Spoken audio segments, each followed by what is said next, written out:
CMC Conversations, where we dive into topics surrounding responsible leadership and highlight the unique stories of our amazing community at Claremont McKenna College, a Southern California campus and one of the nation's top liberal arts colleges. I'm Natalie, class of 2026, and today I'm excited to host our first guest of the season, Professor Albert Park. At CMC, Professor Park is the Associate Dean of the Faculty for Research, the Bank of America Associate Professor of Pacific Basin Studies in the History Department, and he's also the Director of EnviroLab, a laboratory at the Claremont Colleges for cross-disciplinary research and experiential learning on science, technology, and environmental issues. Professor Park is an expert in design and architecture, East Asian history and political economy, the environment, Korean history, and modern Japanese history. Professor Park also recently earned a grant from the Japan Foundation for a multidisciplinary project he directed and wrapped up this summer on the relationship between globalization, demographic changes, the rural and the elderly care technology in Japan, the U.S.A., and Asia. Albert, thank you so much for joining us today. Oh, thanks for having me. Of course. So to begin, we just kind of wanted to ask you, which contemporary challenges have been on your mind recently, and how have you been thinking about it within your work at CMC? I would say the biggest challenge that I have been thinking about, specifically related to my own research, has been the issue of the environment and climate change, particularly environmental activism. I think the larger question has always been, if you're interested in the environment and you're interested in climate change, how do you engage in those issues? Like, how do you actually feel like you're doing something substantial? And so a lot of my work recently has been trying to rethink what environmental activism has been and should be for the future. Mm-hmm. I'm happy to explain all the details and so forth if you want. Please do. Yes. Okay. So if you think about environmental activism, traditionally people believe the best way to enact environmental reform or make some type of change for environmental protection and then engage like specific environmental issues like climate change has been through the political. When we think about the political, it's this traditional process that's typically associated with the state government, the judicial, the courts, and then the legislative body, right? So in the case of the United States, it's Congress. And so there's this larger belief, standard belief among many people, if you want to make some type of change, you have to engage those three areas, the executive, legislative, or judicial. For many people, of course, that is a suitable, very effective route. For me, I think there are a lot of people who engage in environmental activism and environmental reform outside of politics or the political system. Mm-hmm. In other words, the non-political. Unfortunately, because the idea of environmental activism is so centered around everything around the political, there's often a tendency within academia and the public thinking that the non-political activism is not very effective. And they tend to ignore it. It's not very significant. So I think through my work right now, specifically in the context of Korea and Japan, but I think applies also to the United States and other parts of the world, I'm just trying to rethink what is environmental activism and how do we produce different types of social change through the non-political. Mm-hmm. And where do you think this emphasis and priority on political activism for environmental impact has come from? And how did you arrive at this conclusion that there's a lot of impact that can be done outside of the political realm? Yeah, that's a good question. I think historically, if you look at the United States, you look at any democracy. Mm-hmm. Generally speaking, if you ask any political theorist, historian, to explain what has been the most effective ways to make social change, they would explain, well, you have to engage the political route. I think this is the best example. The civil rights movements, the 50s, 60s, 70s, and so forth. In terms of scale, I would say significance in terms of making really a fundamental change many people would argue that you wouldn't have been able to expand and protect people's rights further without this large-scale legislation of the 60s in particular. So generally speaking, when people think about social change, they're always thinking about, oh, what will make the largest impact in society?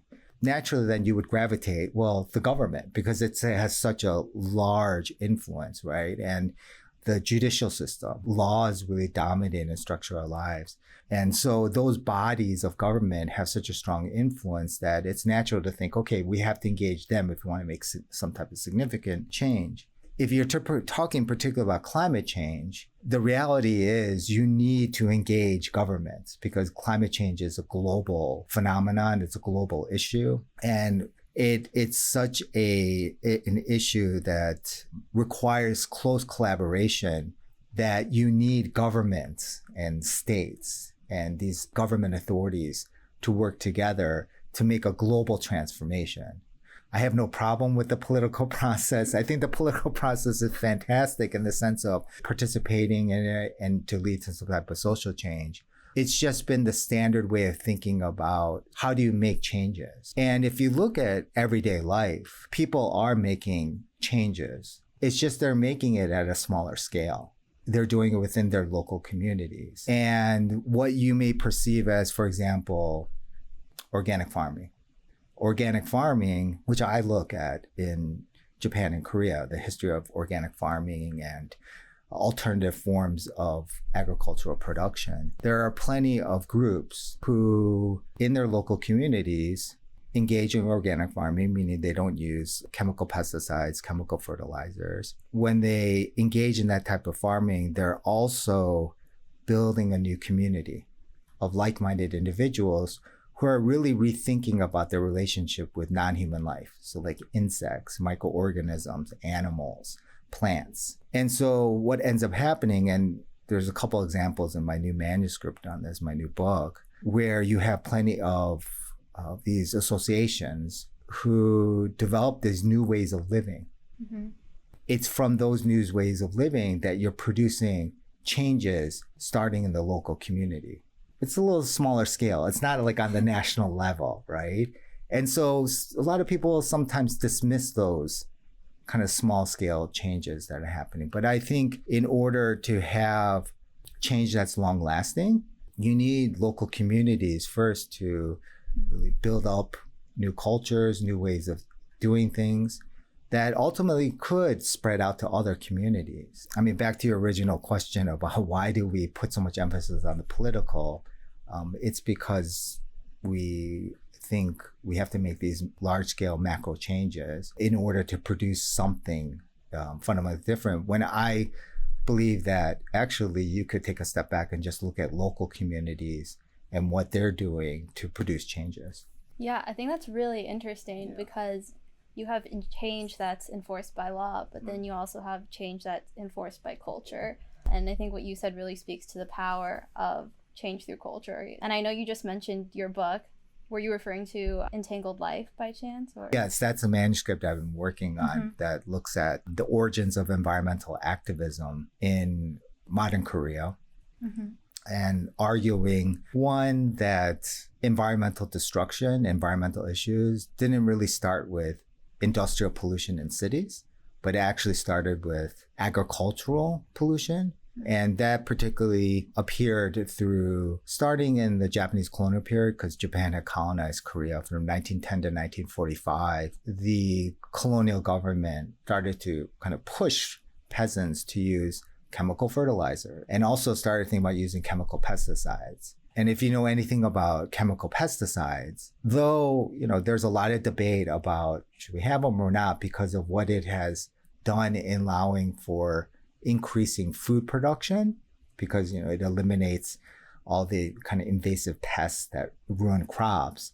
Nevertheless, if you look at a lot of chemical pesticides, and especially those used before like 1980, they are very toxic. Toxic not only to the human body, but also to soil, microorganisms.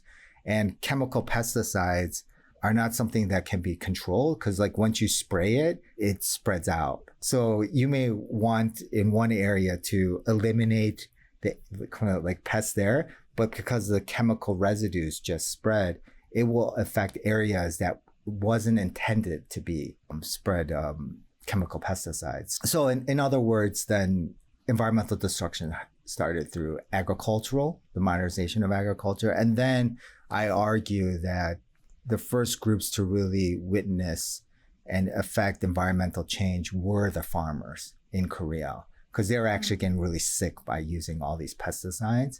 And they also noticed that water bodies were dying, fish were dying, and it's farmers that kind of got together, decided let's engage in organic farming. And then from there, they created these new communities that produce like alternative forms of producing farm crops, exchanging it with people in the city, and developing a strong network between urban and rural that would respect and honor and protect non-human life. So that's what the book is on, the manuscript, but it's not out yet, and based on the reviews it may never come out. So I don't know yet. So still very in the works. Yeah. But still interesting material that we can still talk about and work on around CMC. I did want to ask if you could speak a little bit more about how environmentalism impacts locality and local autonomy, just because I had not heard these two ideas like be put together before. And you've spoken a little bit about like the farmers and how they were able to pick up on how their environment and farming grounds were affected, but could you speak a bit more into that? Sure. So in Korea, in the 1970s and 1980s, these farming organizations, they decided, okay, we're going to carry out organic farming. And the interesting thing about the story is that they're learning of organic farming from Japanese organic farmers who experts arrived in the 70s and 80s to teach Koreans. They came with a lot of kind of an apologetic position because of Japan had colonized Korea. And so there's that imperial past in Korea. So they very much wanted to work with Koreans. And so what ended up happening is you have these agricultural associations engaged in organic farming, trying to produce a new relationship with non-human life, the soils, like in some ways trying to develop a relationship of mutual respect between non-human life and humans. What ends up happening is that these are very small local movements happening throughout South Korea. What they are doing is they're building these communities of mutual dependence and cooperation. So the farmers start working together and like simple things. Well, hey, you're building an organic farm. Well, I'm going to teach you how to do this. And then if you need some supplies, I'll help you. So it develops this level of mutuality between the farmers. And what ends up happening is then you have this, I would not necessarily totally self-sustained community, but you have these communities developed that are relying on themselves to do everything. They, produce their own food, they grow their own food, they consume it, they sell it together to other communities, to the cities. They start building schools together. They start building educational programs together. So there's this larger community where they promote mutual dependence, mutual cooperation, trying to be self-sustaining. In that capacity, and then they're trying to be autonomous. But autonomy here doesn't mean that they're insular and rejects everything from the outside. That's not the case, of course, because they believe that the only way that they can survive is if they have good relationships with customers in cities. But nevertheless, they really are emphasizing the local self-sustaining, and the self-sustaining process leads to some type of autonomy. Now, the backdrop of all this, of course, if people don't know about the history of Korea, is that between 1961, but even before that, but really 1961 to 1987, historians call that period the authoritarian period, when there was an authoritarian government. Even though it was a democratic government, it wasn't a democracy. It was an authoritarian-based democracy with strong hand rule by one particular person, Park Chung-hee. And so you had a state that very much was very top down, telling farmers, you have to do this, you have to do that, especially use chemical fertilizer, chemical pesticides, you got to farm all day. And so because you had these communities developing that were mutually dependent, they can be a little bit autonomous from what's happening, or kind of the forces, the national forces that are exerting all this pressure onto the countryside, the government basically. So in that way, also the self-sustaining allows them to be autonomous from the state at that time, the authoritarian state. Yeah, well, that's all interesting. Thank you so much for sharing that. I wanted to ask you a bit about the EnviroLab that you lead. Sure. Perhaps just on campus, the way that the EnviroLab is able to engage our CMC students, and a bit about the trips. Sure. So EnviroLab started off as an initiative around 2014, 2015. We received a grant from the Henry Luce Foundation. The Henry Luce Foundation is this major foundation that has particular interest of Asia. And at that time, they issued a call to liberal arts colleges to develop a new program on studying the environment in Asia. At that time, Professor Tamara Bennett-Shelton, my colleague in the history department, and myself started to think, well, what would a multidisciplinary environmental program look like at CMC? That's particularly focused on Asia. Professor Bennett-Shelton, who is by training an environmental historian. I'm not by training an environmental historian. I later became an environmental historian. She was very pivotal in grounding EnviroLab as an environmental studies program. And then what ended up happening is very carefully we reached out to scientists, and then in particular Professor Brandon Williams, who's now professor at CMC of environmental science. She joined the group. And so we created this interdisciplinary environmental studies program. We received funding, and there was a lot of different pieces to EnviroLab. It really supported faculty and student research in many different ways, giving grants to go to conferences, to do field work, to produce books. We currently still have our own journal, and we have published to that journal. I think the key student component was the clinic trip. The clinic trip was basically this idea of how do we take students out of the classroom. My whole issue with academics in the collegiate setting sometimes is that, especially as a historian, is that learning is too abstract. I don't know how you feel about that. I just feel like all the students are in the classroom. You're learning all these great theories. Right? And then you have cases that you look at, and maybe if you're fortunate, you get to meet people who are involved in the issues that you're studying. But generally speaking, you're just in the classroom and you're learning about this. And of course, you're learning from like outstanding faculty who we have here. CMC faculty are just outstanding. I mean, they are literally, of course, I'm one of that too. I'm not to say that just because I am, but I really want to promote them. I mean, they're phenomenal faculty. I'm I sure, agree. Yeah, they are. They're phenomenal. They are some of the top researchers. But the problem is that just learning is abstract. So we thought, well, how about we create a multidisciplinary class? We'll select 19 students for the semester.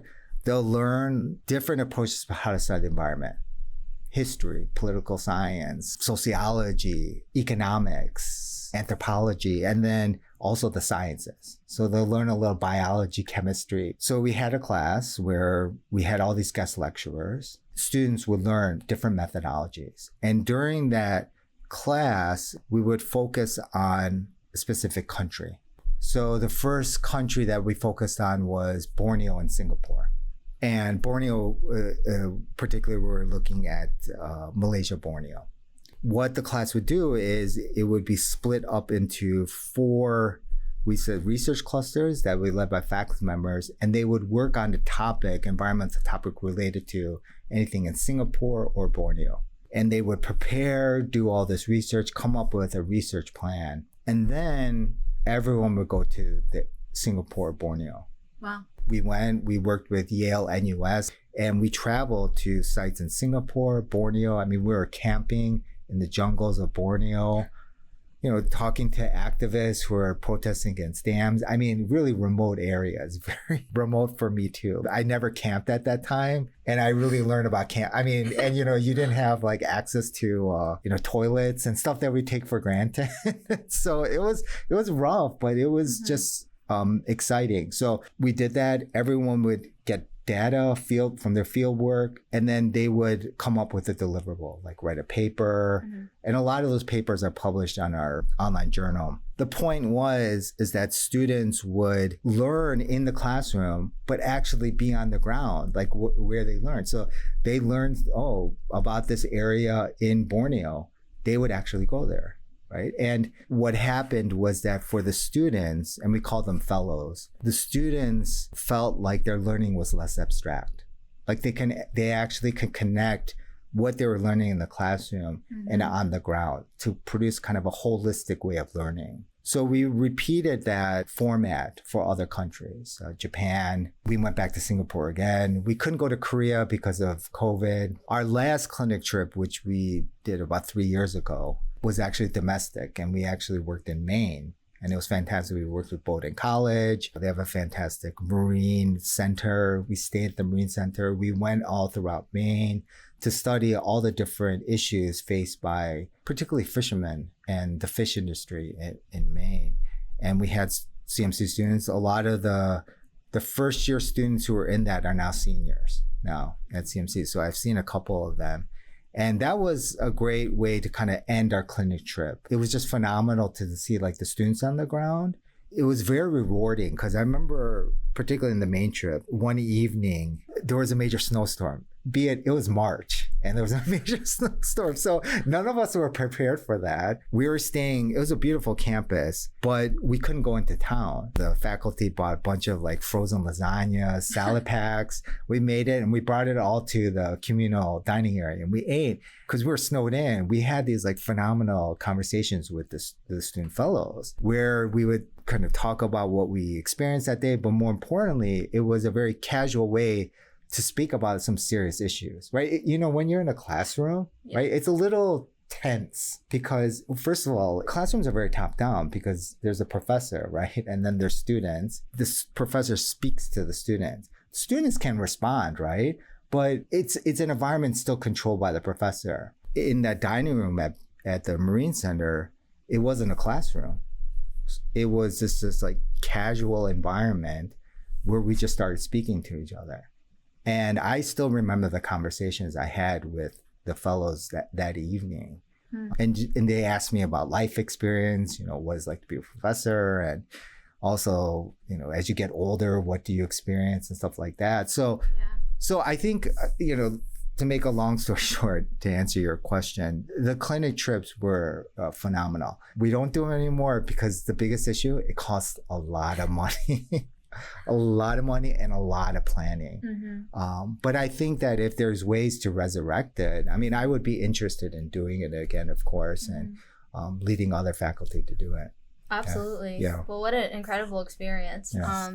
I wonder if you could speak to kind of the impact you saw that have back on CMC's campus. I know you said that you've seen some of the students around as you do still have to be, I guess, in a classroom. In what ways do you engage your students and really like bring to them this area of expertise and all of your experiences to help them really engage with questions of the environment and the work that's being done in Japan and Korea? Sure. So a couple of things I could say. So first, bringing back what do students learn? I would say first and foremost, a multi-dimensional way of looking at the world. I believe my responsibility as a professor is not to tell you what to think, like your belief systems. I always start off my class. I'm not here to tell you, you have to believe in this or you have to believe in that, because that's not my responsibility. My responsibility is to provide you with the methodological tools as a historian to help you shape your own view of the world and your belief system. My responsibility in doing that means particularly how can you do it in a multifaceted way where you look at the world and understand the world, not just through a single lens, right? Not just through economics, not just through politics, right? Not just through religion, but through a multi-layered way where you can see the world simultaneously through the religious lens, political lens, economic lens, because in my belief, they're all interconnected. I think of EnviroLab, what it really did was to help the students draw from different disciplines and create a cohesive worldview or approach to developing their worldview that's just multi-layered and multifaceted. So I think that's something that came out. And I saw that the most recent clinic trip, I guess, it's on a smaller scale, is I just had a Japan Foundation grant and to work on Japan for the last 2 years. It's a project on globalization and how globalization has impacted countries. And we wanted to look at local communities. There were 3 arms to it. One arm was looking at farms and rural communities. That's what I led.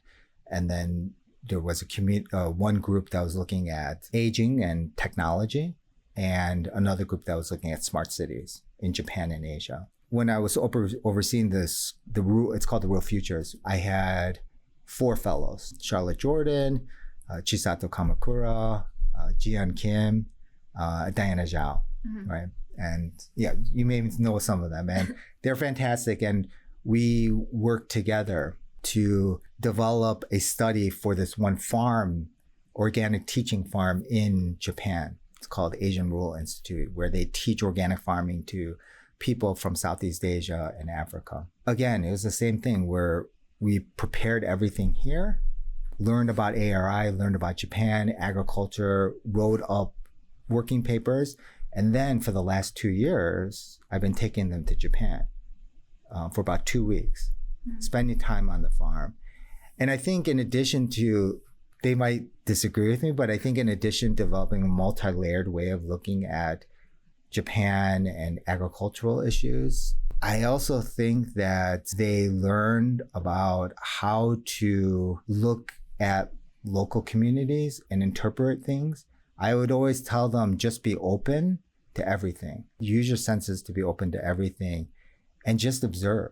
Don't make any judgments, just observe. You can make judgments later, but first observe. I would hope that they drew from their experiences a lot of methodologies that can help them further define and refine their worldviews. So that's to answer your first question. So.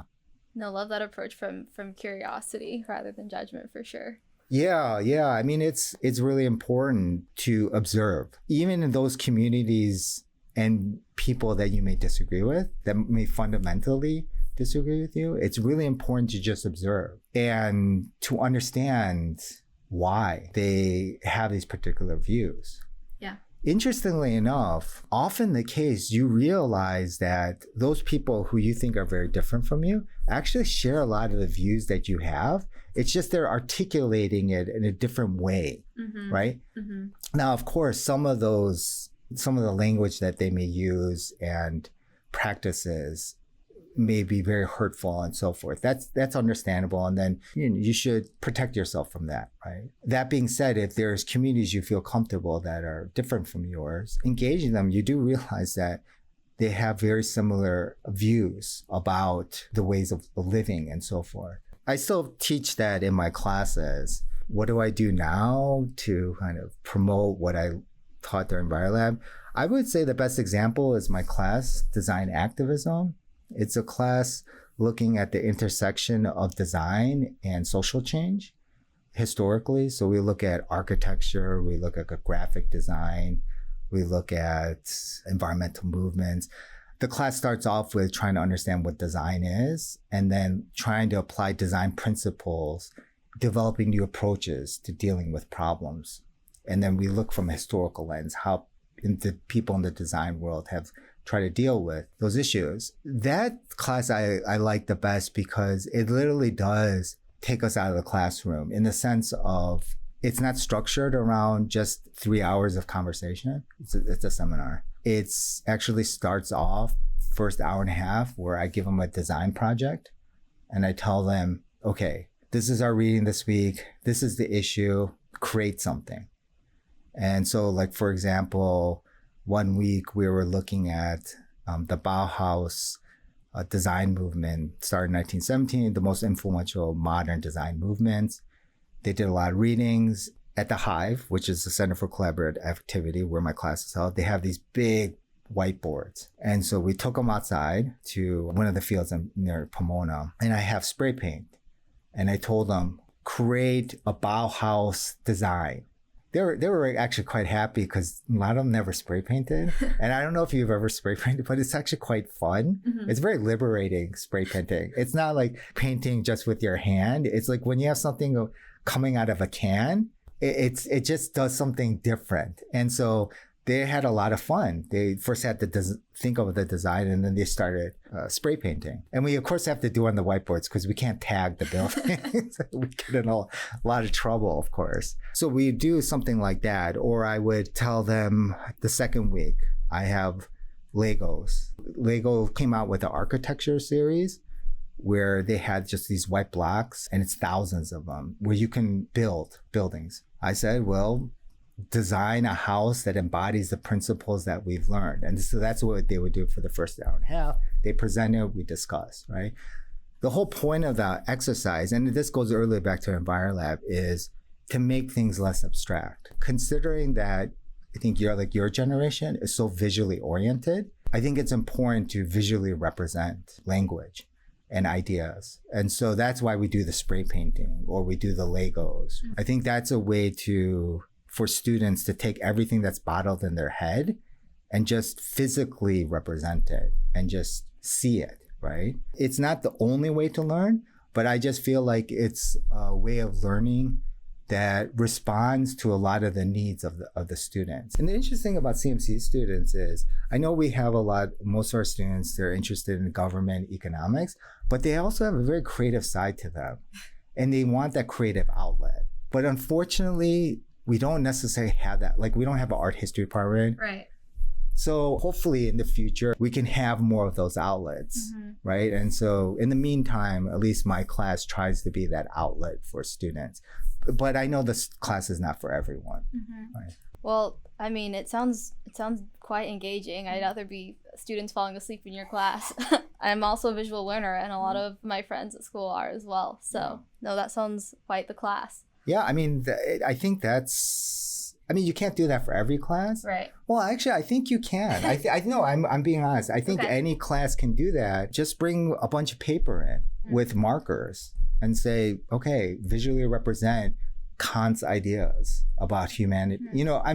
It's just a different way of discussing. Instead of, this is nothing against the traditional way, because I still do it. It's a little different than just sitting in a classroom with the book in front of you, with the professor asking you a question and then you talking. When you actually have like a visual representation all over, it produces a different way of communicating to each other that I feel like students appreciate. I don't know, but I think they do.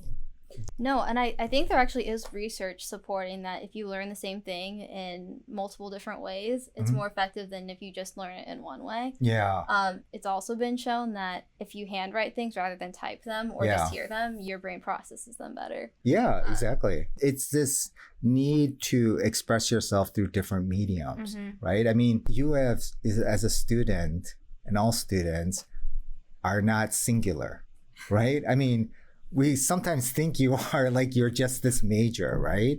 And therefore, if you're an IR major, you study IR theories, you read IR books, and you express all your ideas through paper, right? But you're a whole human with different sides. And so you need different ways to express yourself, right? And fortunately, you have different forms of technology to do that, but also you have like physical materials that can express yourself. I think it helps in actually retaining information. One student actually said for my Japanese Empire class, because I also do this for my other classes too, we did the spray painting exercise.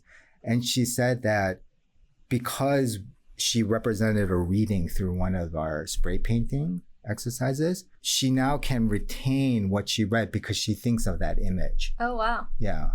So, I think that's just a different way of learning. No, that's powerful, honestly. Thank you so much for sharing that. So the work that you're doing in the classroom to really like embed these ideas and get your students to start thinking about these issues on a more day-to-day basis, and your teaching style will bring really these more abstract, what can be more abstract ideas, like down to earth. How will your questions surrounding the environment and work in Japan and Korea continue to have impact today? I think that what I really have stressed to my students today concerning the environment, that there's different ways of making changes. And like I said earlier, making changes through the political process is effective, can be it is empowering, but that's not the sole way of making change. And in fact, and this is an interesting thing, is, politics, depending on the administration or who's in power, right, and authority, that could really limit some forms of change. And interestingly enough, so if you look at the New York Times recently, they have this great series. It's called 50 States, 50 Fixes. And, let's be honest, they're responding to the current political climate that has shifted in terms of environmental policies from the previous administration. And you have some people who are very passionate about environmental reform feel like there's nothing that they can do. This series actually shows, so they went through every state and looked at every local community, and they highlighted a local community about what they're doing in their local communities to produce environmental change. Oh, wow. It's great. It's very short. A couple of things you draw from that. And I'm only bringing this up because I highlight this to all my students. So one, that you have agency to do something and make a change. You may think that what you're doing in a local community is not as powerful as someone doing something on the national scale, but it is just as powerful because you're building a local community, changing culture that can be long-lasting, reforms that can be long-lasting. The other thing is that you really learn, again, back to this. So a lot of the stories in 50 State, 50 Fixes, they don't talk about Democratic or Republican. They don't really highlight that. What they show is that there's actually a lot of conservatives who work with liberals on issues like conservation, local conservation, like protecting a plant, right? Sure, they may disagree on these large, very contentious issues, right? But when it comes to like conservation for like birds or a natural landscape, these people on different political spectrums on different sides came together and decided we're going to work together to deal with this and solve it, right? And it's from those types of interactions that they learn from each other and learn about who they are. Why did they come to view then? It'll lead to maybe a large discussion. Well, okay, we can agree on this, but why don't we agree on that? Right? Because sometimes when you go at it just as political debate, it could be very contentious. But something like conservation, like who doesn't want to save like some birds, right? Or some of these like animals. I mean, not everyone, but my point is it's a way of producing discussion that's without a lot of contention, a lot of argument. So that's something I also tell my students is that when you engage in local communities, more often than not, this like debate about Democrats, Republicans, fighting on ideological basis, it's just not there at the local level. I mean, I'm not saying that it's not totally, but my point is that people just want things get done. And so they're going to work with each other to get things done. They don't care if you're a Democratic or a Republican or whatever political belief system. I think that's what I kind of impart onto my students is that you always have agency. You can always make some type of social change. Yeah. Right? I mean, don't think that you have to like run for office. Our students are fantastic. You guys are all ambitious. And sometimes though, I feel like everyone feels like we have to do something on a national scale. But in reality, you can do something just around you, right? That can make an impact. And then when you do that, you engage in the local community, you find more often than not that there's a lot of people that agree with you and want to work with you, even though ideologically they're very different from you. Yeah. Wow, it's like a beautiful approach to conservation and the impact we can all make in our local communities. Sure. So thank you. And unfortunately, we only have time for one more question. Sure.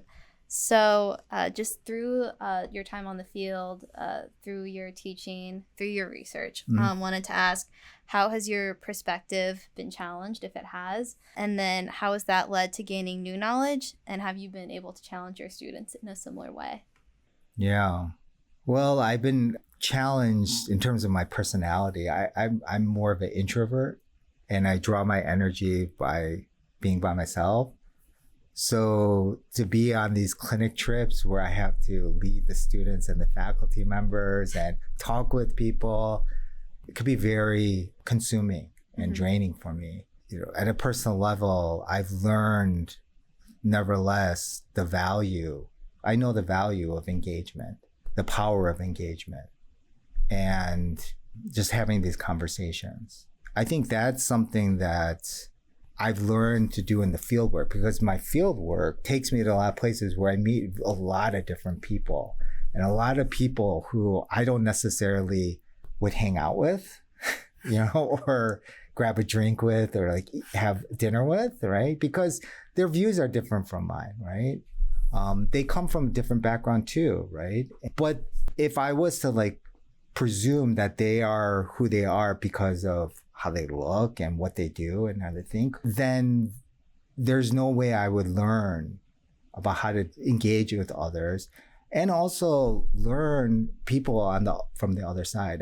I think the faculty at CMC in particular are really good at trying to prepare students to go into the world and be open to everything, providing you with the methodologies, and just listen and observe. And this is the unfortunate thing that's happened, is that kind of the political rhetoric becomes very emotional. It just pulls people in ways that doesn't allow for people to discuss. When they're another human being, let's learn from them.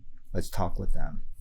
I think that's at least what I think as a faculty member I like to impart onto my students. Guys, I often say to my students that if I see you at the 10-year or 20-year reunion or 5-year reunion and you tell me you don't remember the name of this one emperor or the Japanese or Korean king or the president, I'm not going to be upset, because I forget too. I forget all these historical facts. I would appreciate more if what you draw from my class are the methodologies to help you develop your worldview. Right? I think that's the most important thing. At least I believe in teaching, is imparting those skills so that you can then eventually create something that's your own. That's not going to be necessarily mine. Like, I don't want you to follow my views just because I'm a professor. I think that's very dangerous and problematic. Imparting that type of methodologies, open worldview, open ways of looking at the world, I think that's some things that I'd like to continue to share with students. Yeah. Well, here's to being more curious about one another and seeing, I guess, more about what we have in common than what we have is different. Sure. Well, unfortunately, that's all the time we have for today, but thank you, Professor Park, for joining us. And to all of our listeners, remember to have a great conversation today. Thank you. Thank you.